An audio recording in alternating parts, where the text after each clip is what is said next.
This is the story of the people who searched beneath Ground Zero. When the Twin Towers of the World Trade Center collapsed, they created a whole new landscape. What looked like a field of rubble was merely the surface of an underground world of caverns, shafts and passageways, hundreds of feet deep. Through this devastated terrain, an extraordinary search was conducted, and often, that search... So any place we found voids, cracks, crevices, we went in. It began as a race against time to recover survivors, but a fragment of human remains, so that no one would be forgotten, and no one would be left behind in the rubble of Ground Zero. It's possible to forget just how enormous the Twin Towers were. 110 stories tall, they had dominated the New York skyline. Each rose over a quarter of a mile into the sky and was constructed from 1 million tons of steel, concrete and glass. It was here that 50,000 people worked every day in some of the most important financial institutions in the world. Below the World Trade Center was a vast 6-story underground network with a huge shopping mall occupying 3 million square feet. Beneath that, there were car parks and 2 subway stations. On the morning of September the 11th, 2001, around 14,000 people had arrived for work when at 8:45 a.m. the first hijacked plane hit the North Tower.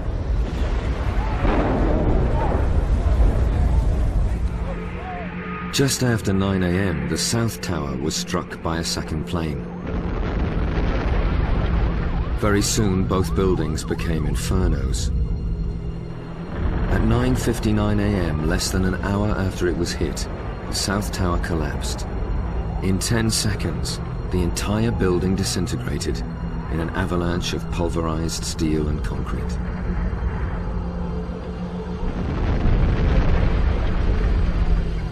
"30 minutes later, the North Tower also collapsed. A city in the sky burst apart into a scene of complete devastation. It fell to the ground with such destructive power, it created a whole new geography of broken steel structures and mountains of rubble, spread over a wasteland the size of 16 football pitches. Scattered amongst the remains was 600,000 square feet of shattered glass and the remnants of modern office life. Fires burned out of control. Within minutes of the towers collapsing, the search began. The hope was that there would be survivors. The man jointly in charge was Bill Keegan. My job now, and I told my men that, this will define so much of who you are. Soon volunteers were also arriving at the scene, and with the emergency services stretched, those that could help were actually allowed to join in. One of them was retired firefighter Lee Ielpi, who was desperately searching for his son Jonathan. I met up with many dads. I saw people from Squad 288. And the only thing wrong is they put their heads down. As well as retired firefighters, construction workers also descended on Ground Zero and offered to help. And so the searchers became an extraordinary mixture of professionals and volunteers, bonded by a common knowledge that somewhere beneath the surface lay their family and friends. One of the volunteers was builder John Cartier, who was looking for his brother James. You're walking past something and you're saying, look again, and then you realize it was, In the afternoon, the first survivors were rescued from the ruins of the Twin Towers.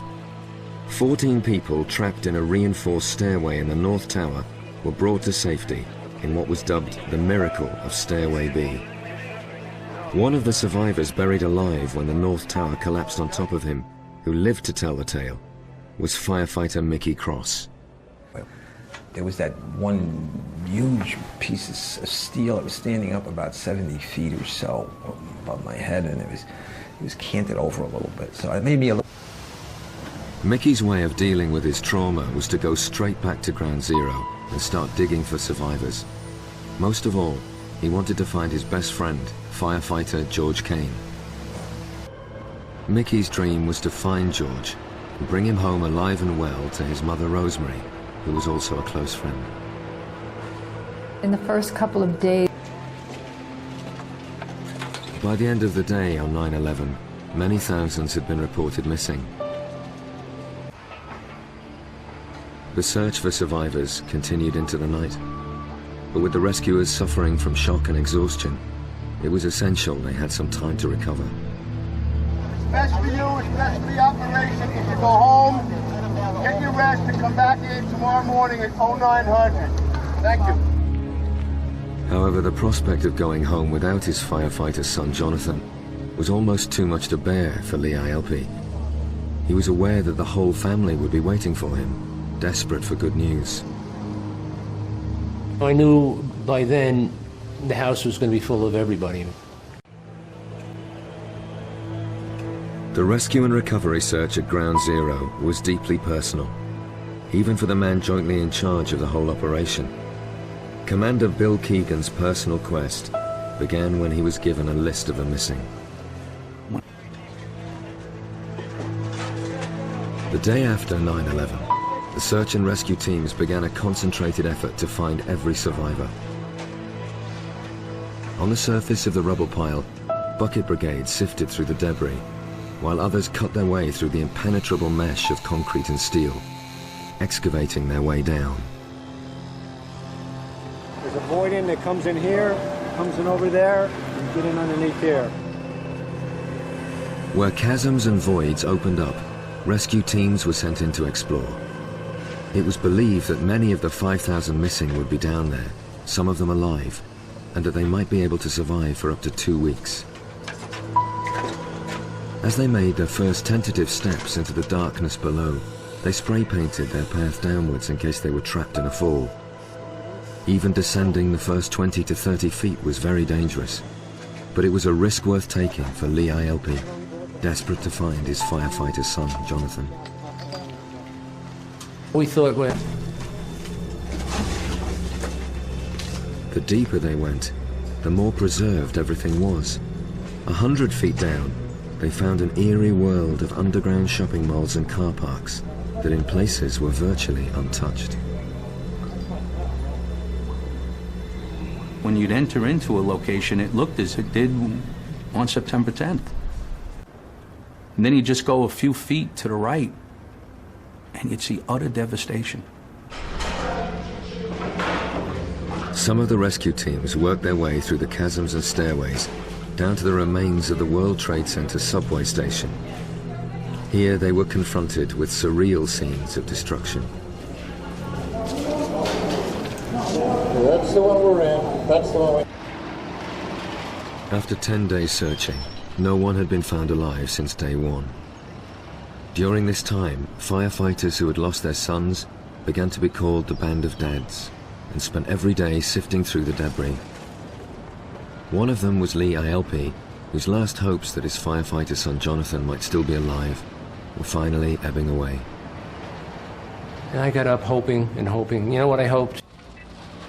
3 weeks after 9/11, only 220 bodies had been identified, with no trace of the thousands still reported missing. The immense destructive force unleashed by the collapse of the Twin Towers had literally blown apart most of the people left inside. Some had simply been vaporized in the explosions. The human remains recovered on Ground Zero would be unrecognizable to their nearest and dearest. It was Shear's job to explain this harsh truth to bereaved families. And one of the imageries that I use and you leave it on for a while and you pour it out and you say, okay, go find the people. I mean, despite the devastation he saw around him every night. When I walked the site, I had, and whenever a call would go up requesting a chief, requesting a chaplain, I knew that there had been a recovery. And I would always make my way over there. 8 weeks after 9/11, the World Trade Center site was taking on the atmosphere of a mass burial ground. There were still 4,000 reported missing. The mission to recover the bodies of the victims was entering a new stage in which those searching would have to face the harsh realities of recovery and identification. In charge of every time human remains were uncovered, an elaborate procedure was put into place that gave the best chance of identification. Always at the back of Bill Keegan's mind was that this might be his missing friend Gene. Guys would call me on the radio and say, we think we have somebody. In the beginning, you might dig with a shovel after you send the grappler away. And you start digging with a shovel. And then after... The recovery teams developed an expertise in removing the crushed human remains with the utmost respect. Mickey Cross was still searching for his best friend George. I watched him remove his person to the person is her. Like the captain would say, move her this way, move, and it was, you couldn't tell. 10 weeks on, and the volunteers in the recovery teams remained resolute in their mission. One ever-present from dawn to dusk since the day of 9/11 was John Cartier. I remember the first bit of the remains didn't have the texture. I remember thinking to myself, my God, this was somebody. Memories of the searchers is of the overpowering smell of decomposing bodies. It was so all-pervasive at their exact location. They led those searching to macabre scenes. We would find people in groups. The phone rang. A deputy chief by the name of Paul Farrell. When Lee arrived at Ground Zero, his fellow firefighters and rescue workers were waiting for him. They lined up to form a guard of honor. The guys didn't want to look at me. We picked up Jonathan and we carried him up this dirt road, which was now lined with guys on both sides. Put him in an ambulance and went with him to the morgue. As Christmas approached, some of the relatives who still had no remains of those they had lost went to Ground Zero to be close to where they lay buried. One of the searchers too carried on their work, even on New Year's Eve. One of them was Mickey Cross, still looking for Rosemary's son, George. I was working with a crew of people, and we found a firefighter uniform. It was extraordinary that amidst 1 million tons of rubble, Mickey had found the remains of the friend he'd been searching for. But to avoid any danger of misidentification, he was given strict instructions not to tell Rosemary. Despite this, she sensed what had happened. I said to Mickey, "You found George, didn't you?" But some of those searching had still found nothing. For them, the nightmare of the events of 9/11 continued to haunt them. John Cartier knew that his brother James had been trapped on the 105th floor of the North Tower when it collapsed. In the minutes before, the family had said their last goodbyes to each other. That morning we received 4 phone calls from James. And the last phone call, the last thing he told my sister was, "Tell Mommy and Daddy that I love them." And that means the person died so quickly the body didn't even have time to react to the injuries. John had searched for his brother every day in the 4 months since 9/11. It had brought him close to breaking point, but he wasn't about to give up now.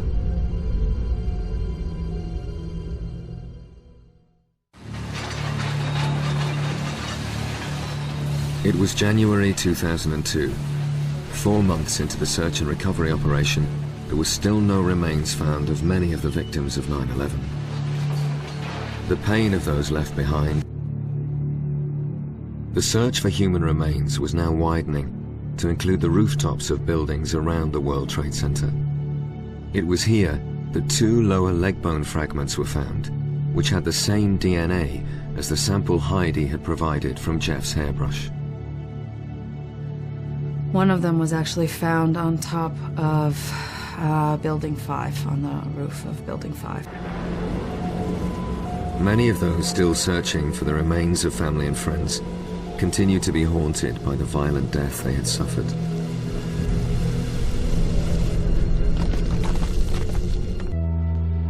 By March 2002, immense progress had been made in the clearing up operations at Ground Zero. As the steady rise in the recovery of remains continued, when the recovery effort at Ground Zero came to a close, the man jointly in charge felt an enormous sense of achievement at how many bodies had been found and identified. But Bilkey, in the end, over 1,500 of the 2,749 thought to have died were identified. It was an extraordinary achievement which helped bring to an end the agony of many families who needed to know what had happened to their loved ones on 9/11. We were very concerned that most of the victims were going to be unidentifiable. And, we chipped away at it. And we were astonished on a daily basis at the amount of identifications we were making. And looking back now at what was accomplished, it's absolutely unbelievable that 60% of the victims were identified, that almost half of the 20,000 remains were identified, is a testament to the unbelievable dedication of the people who worked around the clock to do it. It was the personal involvement of many of the searchers that made the recovery at Ground Zero such a success. The unswerving commitment of people like retired firefighter Lee ILP was finally rewarded